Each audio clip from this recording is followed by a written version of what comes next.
지구재난 소식부터 시민 참여 활동까지 기후위기에 대한 거의 모든 것. 기후 시민 백과가 소개해드립니다. 채널 고정. 안녕하세요. 팟캐스트 기후시민백과입니다. 기후위기 시대에 그린피스와 시민분들이 함께 만들어온 변화 그리고 함께 만들어갈 미래에 대해 이야기합니다. 네, 안녕하세요. 저 최민소희입니다. 한스쌤은 매 화마다 새로운 이름이 나오는데 최민소희는 무슨 뜻인가요? 혹시 옛날 드라마긴 한데 아내의 유혹이라는 드라마를 아시나요? 점 찍고 나오는 맞나요? 네, 오늘 제인쌤이 안 오셔가지고 제가 오늘 점을 찍고 제인쌤 대신에 출연하게 되었습니다. 네. 오늘 말씀해주신 것처럼 제인쌤께서 휴가를 가셔서 녹음에 불참하셨는데요. 오늘은 국회 모니터링을 주제로 이야기 나눠보려고 합니다. 그런데 기후시민백과에 조금 변화가 있죠. 그쵸. 제가 이번 주까지만 참여하는 대신 이제 저스틴쌤께서 이번 주부터 또 참여를 해주실 예정이에요. 저스틴쌤, 그린뉴딜 한라인에서 기후시민백과로 컴백한 소감이 어떠신가요? 제가 일단은 슬픕니다. 예, 왜냐면 저 때문에 나연 선생님께서 이렇게 이제 떠나셔야 한다니. 저는 괜찮습니다. 잠시 그린뉴딜 한라인도 출연하는 걸 제가 잠시 좀 그만뒀어요. 왜냐면 KBS 라디오에 고정적으로 출연을 했었거든요. 그러다가 이번에 이제 그게 끝나게 되면서 다시 돌아오게 됐는데 네. 그린뉴딜 한라인에는 좀 엄청난 자리가 없죠. 강적이 이미 자리를 잡고 계시더라고요. 정말 돌아가고 싶다. 그랬는데 또 나연쌤께서 이렇게 좀 캐스팅을 해주셔가지고 정말 고향으로 다시 돌아온 그런 기분이 들어서 정말 좋습니다. 네, 저희 새로운 기후시민백과도 많이 사랑해 주셨으면 좋겠고요. 저희 지식 채널 2주년 이벤트에 약 170여 분이 참여해 주셨어요. 제가 공정하게 무작위 추출로 20분을 선정했는데 먼저 제로웨이스트 에코키트를 보내드릴 10분 한스쌤께서 소개해 주시겠어요? 네, 제가 이거 작년에 다른 쌤들이 하는 걸 보면서 참 아이디를 잘못 말할 때마다 조마조마했었는데 이번에는 제가 실수하지 않도록 열심히 해보겠습니다. 지켜보겠습니다. 우선 이 내용은 공지사항으로도 나오니까 꼭 공지사항도 같이 확인 부탁드리고요. 제가 제로웨이스트 에코키트 10분 발표하겠습니다. 아이디 1064-7262님, 아이디 1065-1328님, 아이디 1045-3445님, 아이디 1064-7276님, 아이디 1064-8369님, 아이디 1064-7245님, 아이디 1064-8282님. 되게 좋은 번호네요. 그리고 빨리빨리. 네, 알겠습니다. 빨리빨리 하세요. 아이디가요. 네. 아이디 1064-7260님, 그리고 쿨티아호님, 그리고 마지막으로 아이디 1065-1528님입니다. 축하드립니다. 네. 오, 축하드립니다. 그리고 또 더피커 온라인 상품권을 받게 될 10분이 계신데요. 저스틴쌤께서 소개해 주시면 감사할 것 같습니다. 그럼 제가 소개를 해드리겠습니다. 먼저 아이디 1065-0747님, 그리고 아이디 경호팀장님, 그리고 아이디 1065-0323님, 그리고 1064-8849님, 또 1066-9886님, 1064-7253님, 그리고 1065-1598님, 또 1064-7331님, 그리고 이번에는 한글로 되어 있으신 아이디인데요. 힙합 찍찍님, 그리고 야무치맘 508님 계십니다. 네. 이렇게 당첨되신 20분 소개해드렸는데요. 이분들께서는 8월 29일 일요일까지 GKR 이메일로 이름, 연락처, 주소를 전달해 주시면 감사할 것 같습니다. 1차 당첨자분들께서 연락이 되지 않을 때는 2차 당첨자를 추첨할 예정이고요. 개인정보는 상품 전달 이후에 폐기할 예정이니 안심하시고 보내주시면 감사하겠습니다. 네, 그럼 방송 광고 듣고 본 소식 전해드리도록 하겠습니다. 안녕하세요. 오늘만 쇼호스트 똑이에요. 오늘 소개할 제품은 바로 크릴 오일입니다. 요즘 사람에겐 필요 없는 크릴 오일 찾으시는 분들 많으시죠? 남극의 펭귄과 고래의 주식인 크릴, 먹지 말고 양보하세요. 크릴 보호와 함께 전 세계 바다의 30%를 보존하기 위해 지금 바로 인터넷 검색창에 그린피스 해양 보호를 검색해 보세요. 네, 오늘은 그린뉴딜 시민행동과 진행한 국회의원 모니터링을 주제로 이야기해 보려고 하는데요. 오늘 방송에는 그린뉴딜 시민행동 2기분이 특별 출연해 주셨습니다. 차정빈 그린피스 자원활동가님 자기소개 부탁드릴게요. 네, 안녕하세요. 저는 그린뉴딜 시민행동 2기로 활동한 외대부고 3학년 차정빈입니다. 만나서 반갑습니다. 오, 반갑습니다. 축하합니다. 반갑습니다. 환영합니다. 네. 우선 그린 뉴딜 활동이 이제 막 마친 것으로 알고 있는데 저희 종료하자마자 팟캐스트에도 출연해 주셔서 정말 감사드립니다. 근데 이 그린피스라든지 기후위기 대응 활동에 대해서는 언제부터 관심을 갖게 되셨나요? 제가 사실 환경에 관심을 가지게 된 계기를 떠올려 보려고 생각을 해봤는데 뭔가 이렇게 뚜렷한 계기가 떠오르지는 않더라고요. 그래도 한 2년 전쯤부터 환경에 대해 서서히 조금 관심을 가지게 된 것 같고, 그 다음에 확실히 내가 환경 쪽으로 많이 활동을 해보고 공부를 해봐야겠다라고 생각한 거는 이제 생물 공부랑 화학 공부랑 지구과학 공부를 하면서 이게 확 진짜 와닿더라고요. 이과시군요.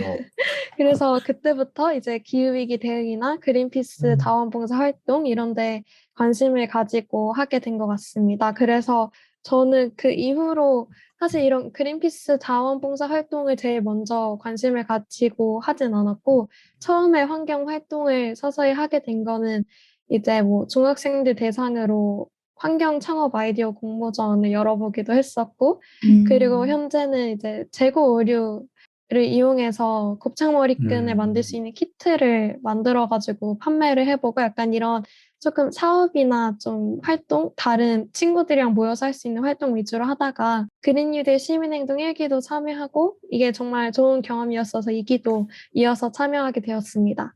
저도 지금 곱창머리끈 하고 있는데 키트 이름 좀 알려주세요. 사실 저희가 막 친구들이랑 기숙사에서 운영을 하다 보니까 뭐 네. 배송도 일정하지가 않고 여러 가지 문제가 많아요. 그럼에도 불구하고 지금 2차 판매를 준비 중이어가지고 네. 찾아봐 주시면 감사하겠습니다. 정말 멋있습니다. 와. 제가 사실은 학교를 마친 지 좀 오래돼가지고 궁금한 질문이 하나 있는데요. 제가 학교 다닐 때보다 지금 기후위기 심각성이 좀 더 높아진 것 같은데 최근 학교에서는 기후변화라든지 기후위기 이런 것들을 어떻게 배우고 있는지 궁금해서요. 혹시 소개해 주실 수 있으신가요? 네, 그래서 지금 이제 생각을 해보면 네. 기후위기랑 기후변화라는 토픽이 계속 수시로 나오는 것 같긴 한데 그거를 뭔가 다른 과목으로 만들거나 아니면 그거를 진짜 집중적으로 공부해보자 하는 프로그램 같은 건 딱히 없는 것 같아요. 약간 나오더라도 약간 사회 교과서에 뭐 예시 박스로 나온다든지 뭐 부록 이런 걸로 조금 나오는 걸로 저는 기억을 하고 제가 네. 사실 국내 대학을 준비를 하지 않고 지금 해외 대학을 준비를 하고 있어서 네. 사실 제가 배우는 교육과정이 지금 현재 한국 교육과정을 약간 좀 대표해서 얘기할 만한 코스가 아니라가지고 사실 잘은 모르겠지만 사실 해외 교육과정에는 환경과학이라는 과목이 아예 따로 있어요. 그래서 그걸 제가 올해 초에 이제 공부를 해서 시험을 쳤는데 거기서는 이제 기후변화 그리고 기후위기에 대해서 생태계 구조부터 뭐 농사에서 발생하는 이산화탄소까지 엄청 자세하게 배우고 알 수가 있거든요. 그래서 저는 국내 과정이랑 국제 과정을 둘 다 경험을 해봤는데 국제 과정은 아예 따로 과목이 있는 거에 비해 국내 과정은 좀 많이 부족하고 사실 그냥 교과서에서 뭐 선지 하나 더 추가되는 정도의 느낌이 아닌가 싶지만 또 제가 모든 분들의 교육 경험이나 뭐 과정을 대표하진 않는 것 같아서 확실히는 말하기 조금 힘들 것 같긴 합니다. 네. 정빈님 말씀해주신 것처럼 국내에도 이런 기후위기 관련 과목이 신설되는 날이 금방 또 오지 않을까 싶은 생각이 드는데요. 저스틴쌤, 정빈님이 활약했던 그린뉴딜 시민행동 2기에 대해 간략하게 설명해 주실 수 있을까요? 네, 저희가 작년부터 그린뉴딜 시민행동을 했어요. 기후참정권이라는 이제 국회와 정부 기후위기 정책을 바꾸려고 하는 캠페인을 시작을 하면서 시민들의 힘으로 이런 변화를 함께 만들어보자. 그런 의미에서 이제 저희가 그린뉴딜 시민행동을 시작을 했고 올해 4월부터 교육도 하고 참여하시는 분들이 직접 컨텐츠도 기후위기와 관련된 SNS 컨텐츠도 만드시고 또 국회를 모니터링하는 그런 활동을 했었고요. 지금 2기에는 45명의 자원활동가분들이 4개월 동안 활동에 참여하셨고 얼마 전에는 국회의원들하고 또 웨비나도 하고 뜻깊은 행사를 많이 했습니다. 네, 그린뉴딜 시민행동 2기가 구체적으로 어떤 활동을 해왔는지 알려주실 수 있을까요? 조금 전에 제가 얘기를 좀 많이 했지만 그래도 조금 더 구체적으로 얘기를 하면 어쨌든 이제 기후위기 대응 이게 시민들이 요즘에 그런 거 많이 하죠. 탄소 발자국 줄이기를 해야 된다고 하면서 뭐 쓰레기를 줄이고 뭐 플라스틱을 이제 사용하지 않고 뭐 대중교통을 이용하고 또 채식도 하고 뭐 이런 활동들을 많이 하지만 그래도 우리나라 같은 이제 산업화가 되어 있는 국가에서는 산업 분야, 에너지 또 발전 분야 이런 데서 엄청나게 온실가스가 많이 나오잖아요. 그러니까 기업이 바뀌어야 되고 정부가 정책을 바꿔야지 정말 기후위기에 대응을 할 수가 있는 거예요. 그러다 보니까 이제 시민들이 직접 모여서 우리 정부, 특히 국회가 얼마나 잘하고 있냐 이거를 한번 지켜보자. 그렇게 이제 시작을 한 거고, 그러면서 이제 기후위기 대응과 에너지 전환을 집중적으로 봤고요. 그래서 이제 1기 그리고 2기 동안 계속해서 법안 발의를 어떻게 이제 해왔는지, 그리고 국회에서 관련된 발언은 어떻게 하는지, 또 뭐 토론회 이런 것들은 어떻게 뭐 또 이제 개최를 기후위기와 관련해서 하는지, 이런 여러 가지 활동들을 시민들이 직접 모니터링을 했고요. 그걸 또 저희 캠페이너들과 함께 또 이제 검증을 하는 그런 시간도 있었고, 그리고 이제 보도자료도 우리가 내서 언론에도 이제 이런 활동들이 좀 소개가 되기도 했었죠. 그 밖에도 나중에 얘기를 좀 제가 드리겠지만, 뭐 전화 걸기 액션 같은, 그런 것도 했었고, 아주 다양한 활동들을 저희들이 많이 했습니다.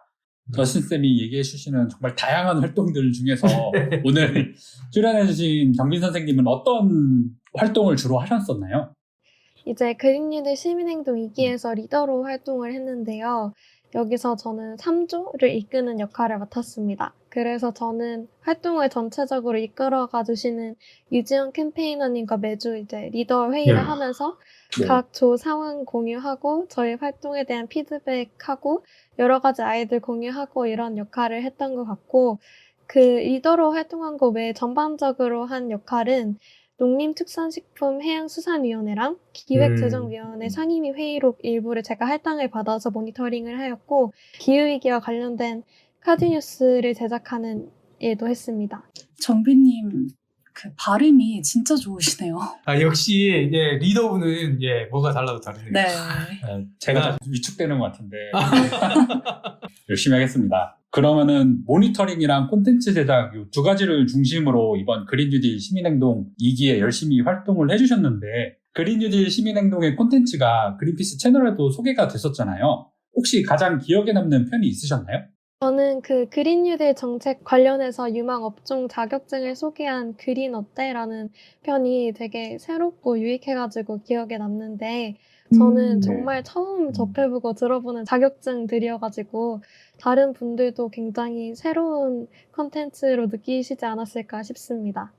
저도 이거 맞아요. 되게 재밌게 봤어요. 저도 정말 재밌게 봤고, 그 댓글 중에 유익한 정보 고맙다, 그리고 다른 친구들도 이제 소환하는 그런 것도 기억에 나고, 사실 이 그린 뉴딜, 특히 이제 기후위기에 대응하면 물론 이제 석탄화력발전소나 이런 것들이 퇴출돼야 되니까 사라지는 일자리가 있겠죠. 하지만 또 이제 재생에너지도 많이 늘려야 되고, 전기차도 많이 필요하고, 이런 부분으로 우리 에너지 대전환이 있어야 하니까 또 거기에 필요한 일자리들도 많이 생길 거잖아요. 그만큼 이제 기후위기 대응을 하면서 동시에 또 일자리와 경제와 관련된 엄청난 이제 기회가 생기는 거죠. 그런데 그런 기회가 관련해서 우리 실생활에 직접 적용이 될 수 있는 관련 자격증을 좀 소개했기 때문에 정말 유익한 그런 카드 뉴스였다. 저도 그런 생각이 그때 많이 들었어요, 사실.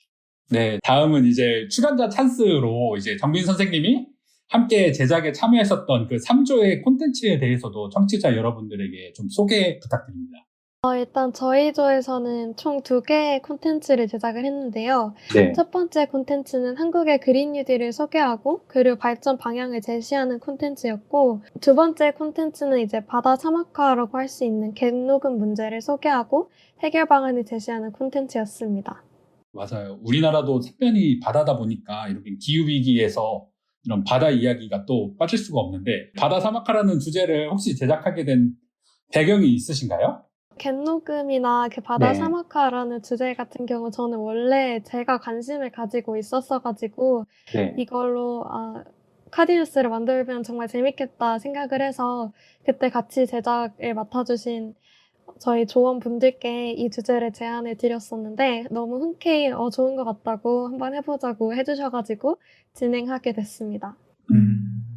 저 같은 경우에는 카디뉴스 중에서 제주도의 해수면 상승 에피소드가 되게 인상 깊었었는데 이것도 같은 그런 바다의 이야기고 특히 제주도가 우리나라의 대표적인 섬이고 모두가 다들 좋아하는 섬이잖아요. 네, 그러다 보니까 이런 제주도의 해면 상승 이야기가 많은 사람들에게 공감이 되었던 것 같고 그러다 보니 좀 더 기후위기라든지 아니면 이런 문제를 해결하기 위해서 정부라든지 국회도 국민들을 위해서 좀 더 적극적으로 노력을 해야 된다라는 생각을 갖게 했던 것 같습니다. 그래서 이런 콘텐츠라든지 모니터링이 정말 더 중요한 일이 되었다라고 생각을 하는데요.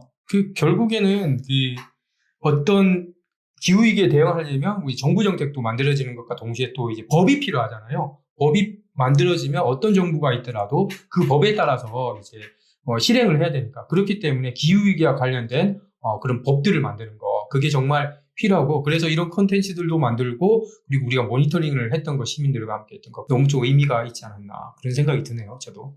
네, 그린뉴딜 시민행동 2기 분들이 만들어주신 카드뉴스가 정말 그린피스 SNS 상에서도 많은 좋은 반응을 이끌어냈던 것 같은데요. 국회는 기후위기 대응의 구심점이라고 할 수 있잖아요. 그렇죠. 네. 그래서 오늘은 그린뉴딜 시민행동 2기의 다양한 활동 가운데 국회의원 모니터링 결과를 소개하려고 합니다.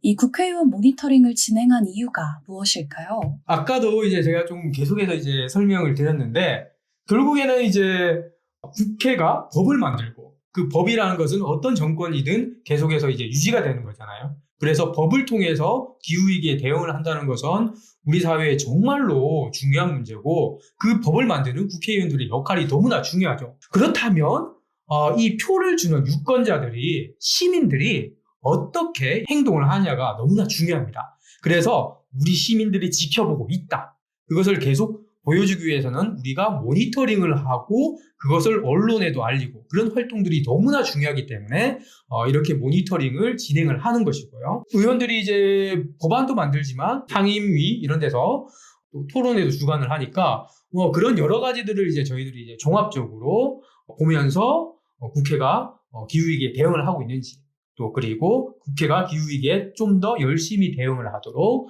아젠다가 확산되도록 계속해서 이제 감시도 하고 견제도 하는 그런 역할을 우리 시민들과 함께 했죠.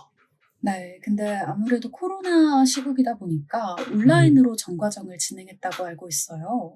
국회 모니터링이 너무나 중요한 활동이고 우리가 꼭 해야 하는 활동임에도 불구하고, 그렇지만 안전하게 우리가 모니터링도 해야 되고, 그리고 이 코로나 시대에 맞춰서 무엇인가를 진행을 해야 될 거잖아요. 그렇게 하기 위해서는 결국에는 온라인으로 해서 저희가 전 과정을 진행을 할 수밖에 없었고요. 어떻게 진행을 할까 많은 이제 회의도 하고 고민도 했는데 거기서 나온 아이디어를 바탕으로 자, 국회 홈페이지를 통해서 모니터링 해보자, 그렇게 했고요. 그 홈페이지를 보면 법안이 어떻게 이제 발의가 됐는지, 누가 발의를 했는지, 누가 대표 발의를 했고 공동대표 발의를 했는지, 그 또 법안 내용을 확인을 할 수가 있습니다. 그래서 이제 300명의 국회의원들의 의정 활동을 그린뉴딜 시민행동 회원들이 홈페이지를 통해서 확인을 했고, 토론회 아니면 이제 발언 같은 것도 이제 확인을 할 수가 있어요. 그래서 그렇게 확인한 것들을 엑셀 시트에다가 이제 기록을 하고 데이터로 수치화를 시키고, 이것을 이제 시민들이 또 검증을 하고, 그걸 다시 한 번 또 캠페이너나 전문위원이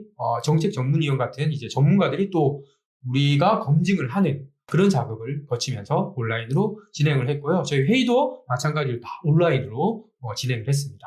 네, 이 모니터링 기간이 상당히 길었을 것 같은데 언제부터 언제까지 진행이 됐을까요? 이게 정말 상당히 길었어요. 그래서 저희가 작년부터 그린뉴딜 시민행동 활동을 했었고, 작년에 국회가 개원하고 나서 저희가 이 모니터링 활동을 했죠. 그래서 그 조사를 한 기간은 작년 5월 30일부터 올해 5월 31일까지 이렇게 조사를 1년 동안 했습니다. 이 국회의원들의 1년치 활동이라면 그 데이터가 어마어마했을 것 같은데요. 그렇죠. 법안을 이제 검토만 한 게 364건이었어요. 그 시민들이. 네, 거기에다가 회의록은 10,000쪽이 넘었습니다. 10,000페이지가. 이제 또 거기에다가 또 이걸 이제 국회 본회의나 뭐 상임위 회의록을 직접 이제 회의 내용을 읽어야 되는 거죠. 또 그게 또 국회의원의 발언이 이게 기후위기 대응에 기여하는 긍정적이야? 아니야? 이것도 판단을 해야 되고. 네. 그래서 정말 좀 어려웠던 그런 부분들도 사실 많았고. 그렇기 때문에 이제 시민들이 열심히 공부를 하셨어요. 저희가 활동을 시작하기 전에 그린 뉴딜, 에너지 전환, 아니면 또 모니터링 방법에 대한 스킬까지 교육을 다 해드렸고, 그걸 바탕으로 다들 성실하게, 꾸준하게 이렇게 이제 모니터링을 정말 열심히 해주셨습니다. 아, 진짜 10,000쪽이라면은 진짜 상상이 안 되는 것 같은데요. 어휴, 예.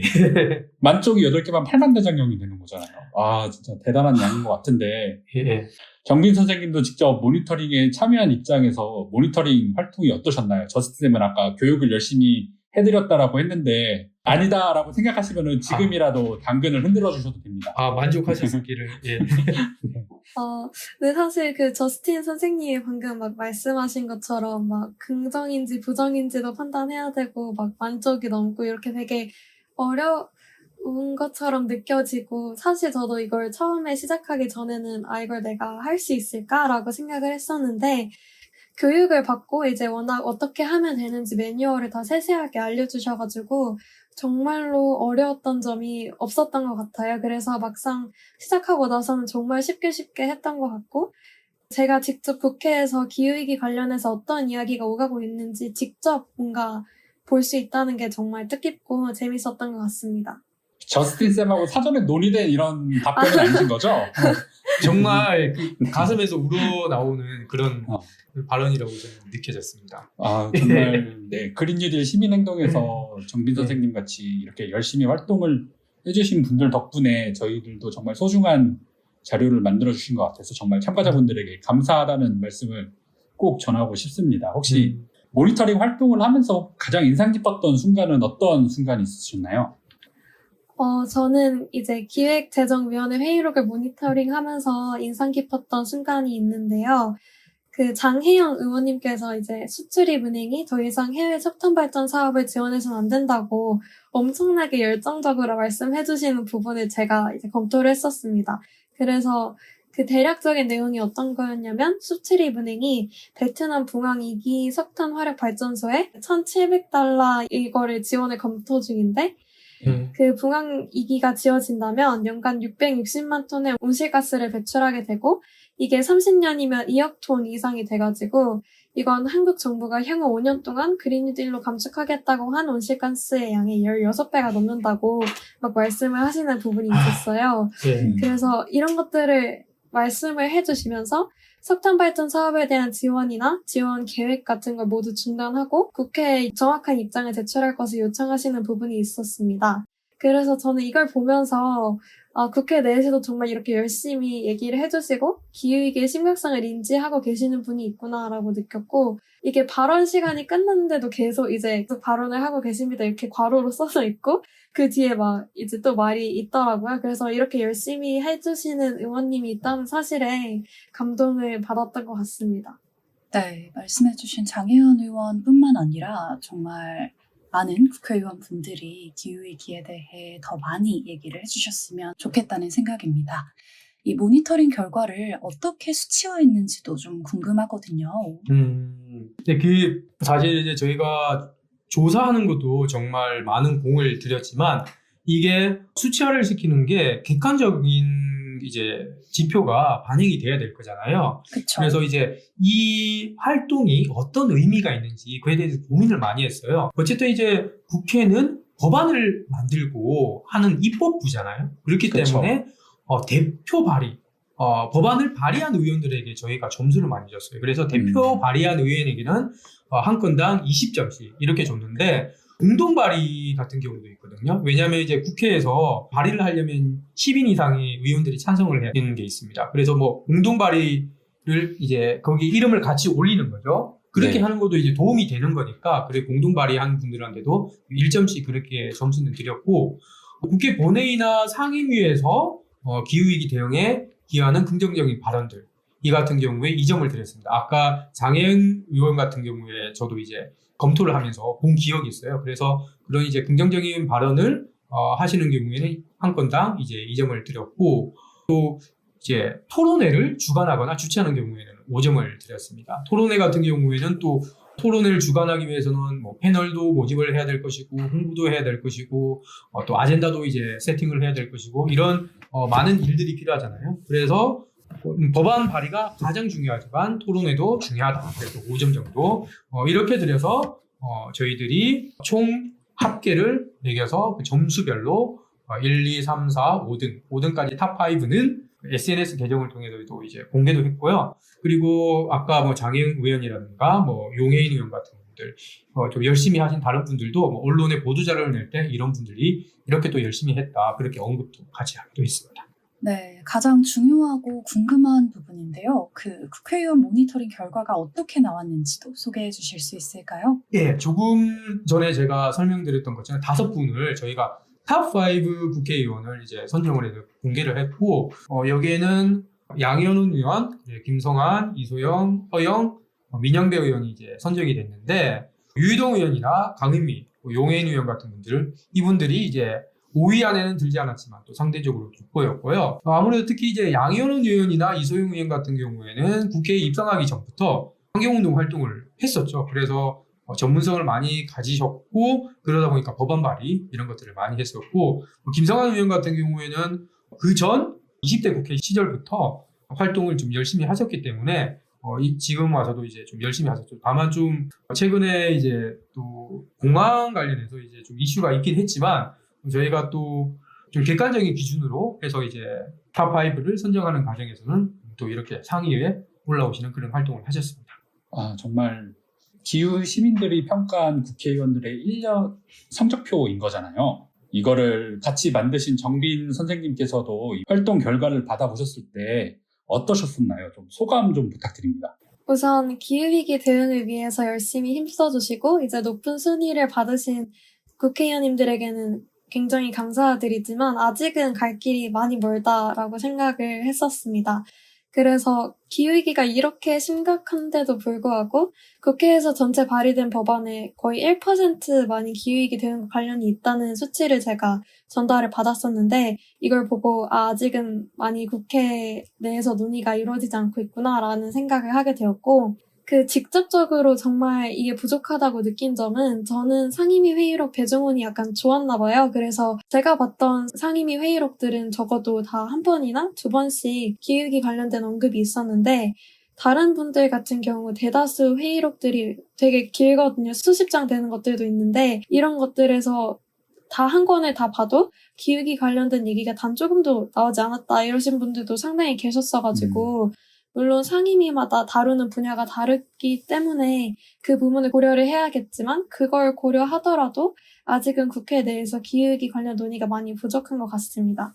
그래서 기후위기 대응을 적극적으로 해주시는 국회의원님들을 시민분들이 알아봐주고 응원을 하고 지지를 계속한다면 점차 대한민국 국회가 기후위기에 적극적으로 대응하는 국회로 탈바꿈할 수 있지 않을까 생각합니다.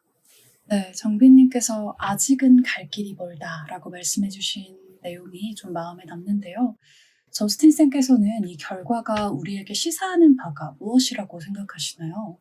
사실 조금 전에도 얘기를 하셨지만, 기후위기라는 것은 더 이상 이제 환경 문제만의 이슈가 아니잖아요. 사실 생존의 문제죠. 예, 우리 생존의 문제고 또 우리 경제의 위기로도 올 수가 있는 것이고요. 우리 국가 안보의 문제가 될 수도 있겠죠. 사실 기후위기 때문에 시리아 내전도 이제 발생을 했었고, 그리고 탄소 국경세라든지 아리백이라든지 여러 가지 경제 정책도 기후위기 대응 정책과 함께 오기 때문에 기후위기 대응은 꼭 경제 정책이기도 하고 안보 정책이기도 하고, 그리고 우리 생존을 위한 정책이기도 하고, 그렇다면 기후위기 정책은 단순한 한 상임위의 문제가 아니라 모든 국회 전체가 다 노력을 해야 되고 각 상임위별로 이제 다뤄야 할 부분들이 많을 거예요.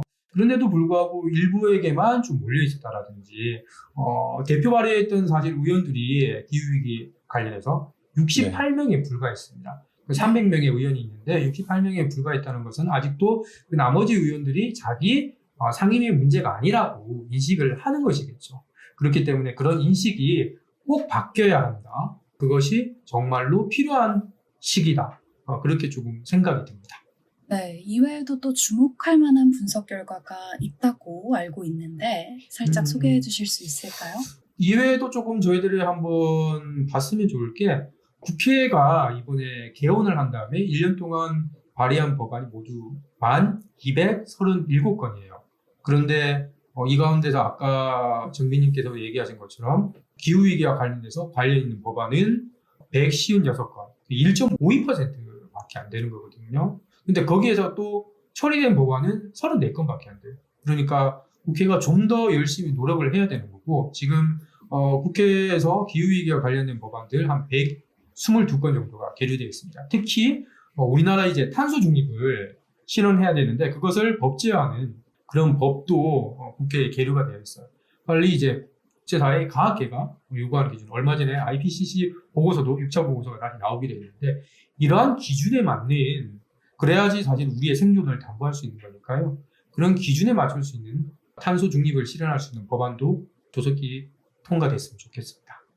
네, 진짜 21대 국회는 이제 지난해 9월에 기후위기 비상대응 촉구결의안을 통과시켰잖아요. 여야 할 것 없이 기후위기 비상사태를 선언했지만 실제 법안 발의와 통과로 이어지지는 않은 것 같다는 좀 아쉬움이 듭니다. 맞습니다. 특히 저희가 이제 기후위기 비상사태 선언도 요구를 했었고, 그래서 그건 이루어졌지만 그 이후에 계속해서 꾸준히 요구했던 게 기후위기 대응법, 그러니까 탄소 중립을 실현하고 2030년 온실가스를 현재보다 절반으로 줄일 수 있도록 하는 그런 법안을 절반 이상으로 그런 이제 법안을 계속해서 요구해 왔는데 지금 아직까지도 국회 환노위에서 이게 계류 중입니다. 한 7명의 의원들이 비슷한 법안들을 내긴 했는데 여기서는 이제 2030년 온실가스 감축 목표가 상당히 이제 쟁점이 되고 있어요. 그 야당에서는 조금 더 그 감축 목표를 강화하자. 여당에서는 아무래도 정부하고 이거 좀 조율을 하려고 하다 보니까 이게 몇 %까지 이제 돼야 되냐. 그런 것들이 이제 쟁점이 되고 있고요. 그래서 아직까지 조금 논의가 좀 더딘 것 같습니다. 그런데 저희는 꾸준히 이제 얘기를 하는 게 우리가 할 수 있는 만큼 온실가스를 줄이는 것이 아니라 우리가 줄여야 하는 만큼 줄여야 하는 거죠. 이제 지금은 거의 전쟁 상황이나 마찬가지잖아요. 만약에 우리가 뭐 전쟁을 하는데 좀 대포가 부족하고 탱크가 부족하다. 상대방보다. 그러니까 우리는 이 전쟁에서 지겠습니다. 라고 하면서 전쟁을 시작하는 나라는 아무도 없잖아요. 이 전쟁에서 우리가 처한 조건이 어렵고 불가능하다고 생각되더라도 그것을 이루기 위해서 하는 것이고, 사실 그런 전시 동원과 같은 그런 상황이 우리에게 필요한 것이고, 그렇다면 우리가 가야 할 방향, 법안이 포함해야 될 내용은 뚜렷한 거죠. 2030년 절반 이상으로 감축하라는 것이 과학계가 그렇게 안 하면 정말 극단의 기후위기를 우리가 맞이할 수밖에 없다고 얘기를 하는 거니까 거기에 맞춘 그런 법안이 꼭 통과됐으면 좋겠습니다. 사실 정말 시간이 얼마 없어요. 이제 9년 남은 건데 지금부터 전력을 다해서 정부와 기업이 또 시민들이 노력을 하더라도 정말 50% 이상 감축이 될까 말까 한 상황이잖아요. 더 이상의 좀 그런 불필요한 논쟁 대신에 빠르고 좀 구체적인 계획과 실행에 착수했으면 하는 바람입니다. 맞습니다. 어쨌든 이번에 우리가 이렇게 조사를 했지만 이게 한 번으로 끝나는 게 아니라 이런 것들이 계속해서 국회의원들이나 앞으로는 이제 특히 정부나 우리 대선 후보들까지 이제 나와서 기후위기 관련된 이제 공약들을 계속 낼 텐데 그런 것들이 정말 과학계가 요구하는 수준 그렇게 갈 수 있도록 시민들하고 함께 계속해서 이제 압박도 하고 모니터링도 하고 감시도 하고 그런 역할을 계속해야죠. 네, 정말 다음 대통령은 기후 대통령이 돼야 된다고 계속해서 얘기를 하고 있잖아요. 맞습니다. 기후 대통령이 정말 필요한 시점입니다. 네, 그 그린 뉴딜 시민행동에서 모니터링 결과를 바탕으로 해가지고 국회의원분들하고도 아까 온라인 간담회에 참석했다라고도 말씀해 주셨는데 간담회에서는 혹시 어떤 것들을 하셨었나요? 그 참석하고 느낀 점들에 대해서 정빈 선생님이 좀 청취자 여러분들에게 그런 소감 같은 것들을 좀 공유해 주실 수 있으신가요? 네, 그래서 저는 네. 국회의원 간담회에서 그린뉴딜 시민행동 2기 활동 결과, 그리고 국회의원님들의 랭킹 성적, 그리고 함께 주목할 만한 기후위기 관련 법안들을 소개하는 일을 맡았는데요. 참석해주신 김성환 의원님과 강윤미 의원님의 말씀들도 당연히 되게 인상 깊었지만 저는 그날 특히 기억에 남는 건 참석해주셨던 시민분들의 적극적인 참여였습니다. 그날 채팅이 정말 빨리빨리 올라갔었거든요. 진짜 네, 맞아요. 채팅이 렉이 걸릴 정도로 엄청 많은 분들이 막 열심히 막 질문을 해주시고 답변도 달아주시고 했는데 그냥 많이 남겨주신 게 아니라 다 질문 하나하나가 네. 정말 날카롭고 의미 있는 채팅을 다 남겨주셔가지고 채팅에서 되게 열띤 토론이 오가기도 했던 것 같고 그리고 의원님들의 말에 대해서 코멘트나 피드백을 달아주시는 것들이 정말 저는 엄청 인상적이었고 간담회가 정말 재밌고 이제 성공적으로 잘 마무리가 됐었고 저는 저희 그린뉴딜 시민행동 2기가 엄청 열심히 상임위 회의록도 보고 그리고 발의안도 검토를 하고 한 모든 일이 결실을 맺는 것 같아가지고 정말 보람찼던 것 같아요. 그래서 간담회에 참석해주셨던 시민분들의 엄청 열띤 참여를 보고 정말 모든 시민분들이 이렇게 열심히 나서주시면 생각보다 국회가 빨리 바뀔 수 있겠구나 하는 약간 가능성이나 희망을 조금 느꼈던 것 같습니다.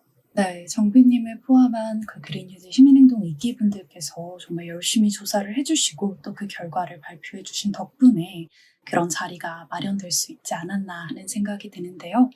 저스틴쌤께서 또 해외판 그린뉴딜 시민행동을 조사해 주셨다고 들었어요. 예, 사실 제가 이 그린뉴딜 시민행동을 제인쌤과 함께 기획을 하면서 해외에서 활동하는 것들을 이제 많이 조사도 하고 사실 그렇게 하면서 저희가 이제 이런 모니터링 활동도 하게 됐던 거죠. 그 해외에서도 이미 이제 그린뉴딜 시민행동과 같은 그런 활동들을 시민들이 직접 하고 있는 그런 경우가 있었고요. 지금 미국에 보면 이제 비영리 단체 중에 전국에 이제 지역 지부를 두고 있는 Citizen Climate Lobby, 그러니까 시민 기후 로비 (CCL이라는) 그런 단체가 있어요. 이 단체가 기후위기 대응 법안 통과를 촉구하는 그런 시민단체가 있습니다.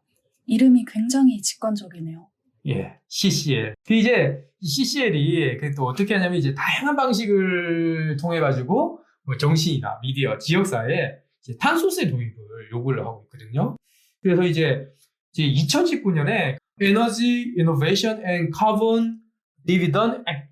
그래서 에너지 혁신과 탄소 배당 법, 이렇게 우리로 치면 번역을 할 수 있겠죠. 네. 이런 법을 요구를 했었고요. 그 화석 연료 회사에서 받은 탄소세, 이걸 이제 미국 시민들이 에너지 전환을 하는 데 사용할 수 있도록 이제 탄소 배당금을 지불하는 이제 그런 법안을 또 이제 제안을 했습니다. 여기에서는 이제 이게 공화당이나 민주당 어느 한쪽에 이제 쏠리지 않고 중립적으로 이제 소통을 해요. 그래서 법안이 초당적인 차원에서 통과할 수 있도록. 사실 저희도 국민의힘이나 민주당, 정의당이 다 같이 함께 요구를 하잖아요. 기후위기 대응, 기후 비상사태도 이제 통과하게 달라고 작년 총선 때도 이제 정책 제안서도 냈듯이 그런 식으로 초당적으로 하고요. 또 이제 이 단체에서는 국회의원들한테 전화 걸거나 편지 쓰거나 이런 활동들, 그리고 언론사에도 이제 편지를 써서 관련 법안 이야기가 지속적으로 다뤄지게 또 그렇게 이제 아주 열심히 활동하는 그런 단체입니다.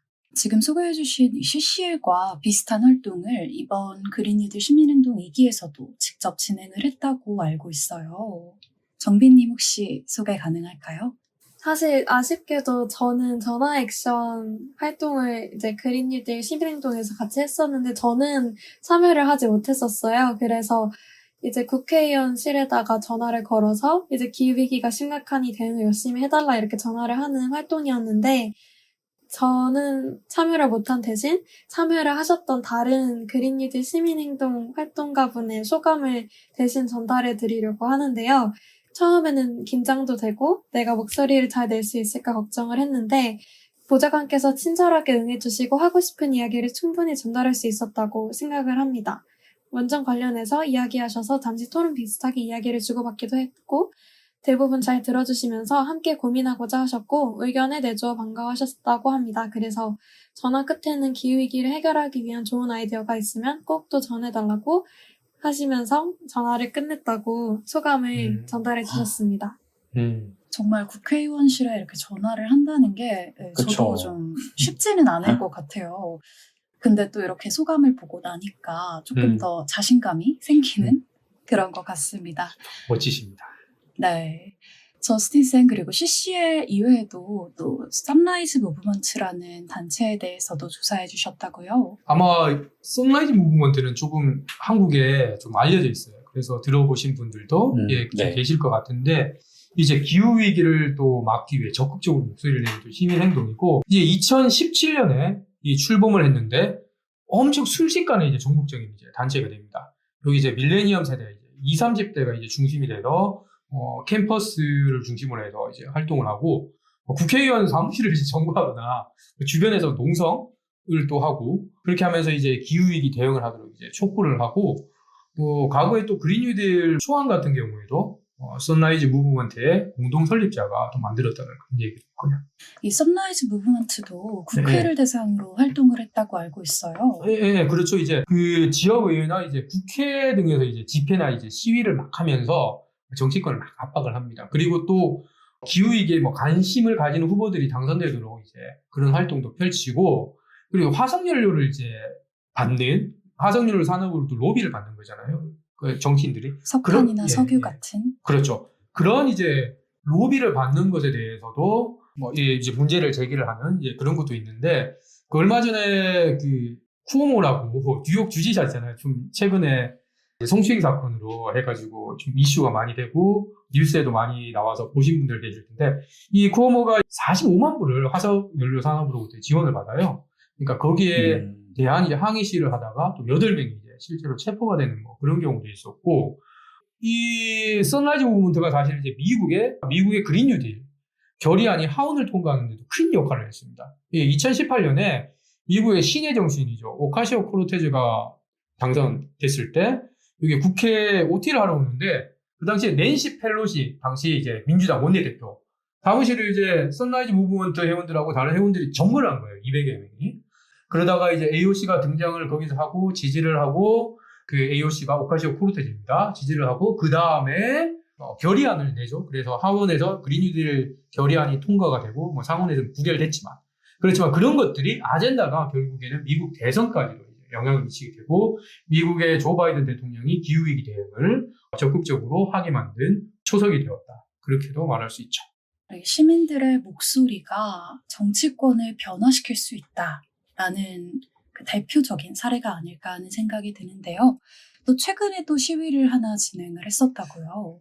그러니까 6월 달에도 시위를 진행을 했습니다. 그래서 핵심 활동가들 한 300명이 백악관 앞에 집결을 했어요. 이제 초여름에 정말 더운데도 불구하고 인간띠 입기를 하면서 출입구 10곳을 이제 봉쇄를 하고 했던 거죠. 왜 여기서 이제 백악관이 만든 이제 인프라 투자 계획이 부족하다. 더 많은 이제 기후위기 대응 인프라를 투자를 해야 된다. 그런 얘기를 하면서 또 그런 시위도 하고 아주 이제 정치권을 이제 압박을 하는 그런 좀 좋은 모델이라고 보여지는 거죠. 선라이즈 무브먼트나 아까 얘기했던 CCL이라든지 그리고 우리나라에는 그린 뉴딜 시민행동처럼 이렇게 시민들이 적극적으로 이런 국회나 정부를 향해서 기후행동에 나서야 되는 이유가 무엇이라고 생각하는지 혹시 정민님은 어떻게 생각을 하시나요?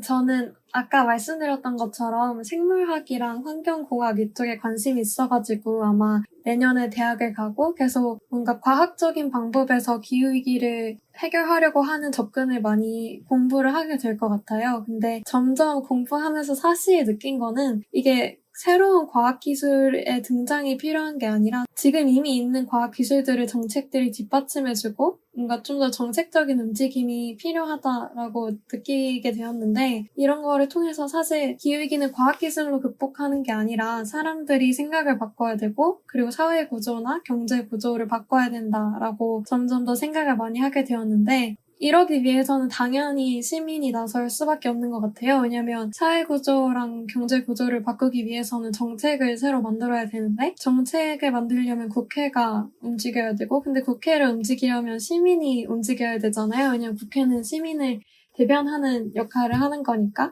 그래서 시민들이 관심을 가지고 국회에 대응을 요구하는 게 사실 기후위기 대응 승패를 쥐고 있지 않을까 이렇게 거의 확신 하고 있고 저는 그럴 수밖에 없다고 생각을 하고 그렇게 앞으로 저희 그린뉴딜 시민행동도 활동을 꾸준히 지속하고 좀 더 확장해서 더 많은 분들이 참여할 수 있었으면 좋겠고 그리고 저희 그린뉴딜 시민행동 말고도 저희랑 비슷한 다른 시민분들 단체가 많이 생겨나서 서로 독려하고 지원하고 이런 좀 분위기나 흐름이 생기면 좋을 것 같습니다. 정말 정빈 선생님 말씀을 들으면은 제 고3 생활에 대해서 많이 반성하게 되는 것 같습니다. 저희도 그런 시민들의 움직임들이 더 많아질 수 있도록 열심히 노력해야 될 것 같고요. 그린뉴딜 시민행동 이제 활동이 종료가 됐는데 앞으로는 어떤 활동을 하고 싶으신지 좀 궁금합니다. 근데 앞으로는 이제 대학 입시 때문에 조금 바빠서 그 이후에 제가 계속하던 뭐 머리끈 사업이나 뭐 친구들이랑 같이 이것저것 프로젝트 해보고 싶고 그리고 또 당연히 그린뉴딜 시민행동 3기에도 다시 지원을 해볼 생각인데 그때는 고등학생이 아니라 대학생으로 참여하게 될 거여서 정말 새로운 마음으로 다시 해볼 수 있을 것 같고 3기는 대선 시즌이랑 겹치더라고요. 그래서 사실 1기랑 2기 활동과는 조금 다른 조금 더 특별한 시즌이 되지 않을까 싶어서 저도 많이 기대가 되고 다른 시민분들께서도 그린뉴딜 시민행동 3기에 많이 관심 가져주시고 지원해주시면 좋을 것 같습니다.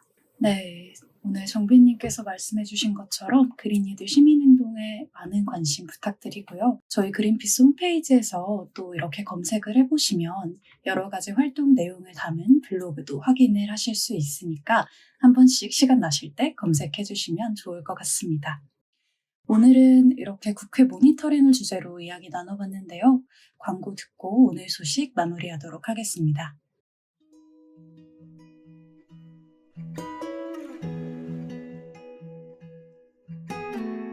이 방송은 여러분의 소중한 후원으로 만들어집니다. 국제환경단체 그린피스 서울사무소에 후원해주실 분들은 네이버에서 그린피스 팟캐를 검색하시면 쉽게 후원에 참여해주실 수 있습니다.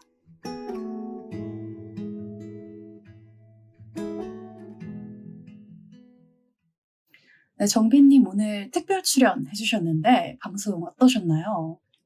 팟캐스트를 녹음하는 건 정말 한 번도 뭔가 비슷한 것도 해본 적이 없는 정말 너무 새로운 경험이라서 사실 뭘 어떻게 준비해야 될지 잘 모르겠고 뭔가 떨리고 그랬던 것 같은데 또 그만큼 많이 설레고 기대되고 제가 잘했는지 모르겠지만 오늘 나와주신 다른 분들 얘기 듣고 많이 배워가는 것 같습니다.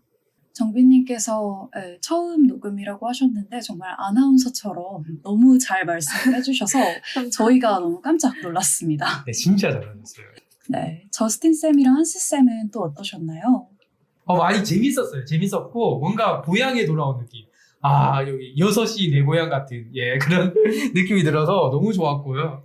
또 기후 시민백과잖아요. 그것처럼 이제 시민들과 함께 호흡을 하면서 우리가 기후위기 대응을 할 수 있는 그런 도움이 되는 정보 그런 것들을 또 전달 드릴 수 있는 그런 채널이 될 수 있도록 저도 많은 노력도 하고 공부도 더 열심히 하겠습니다.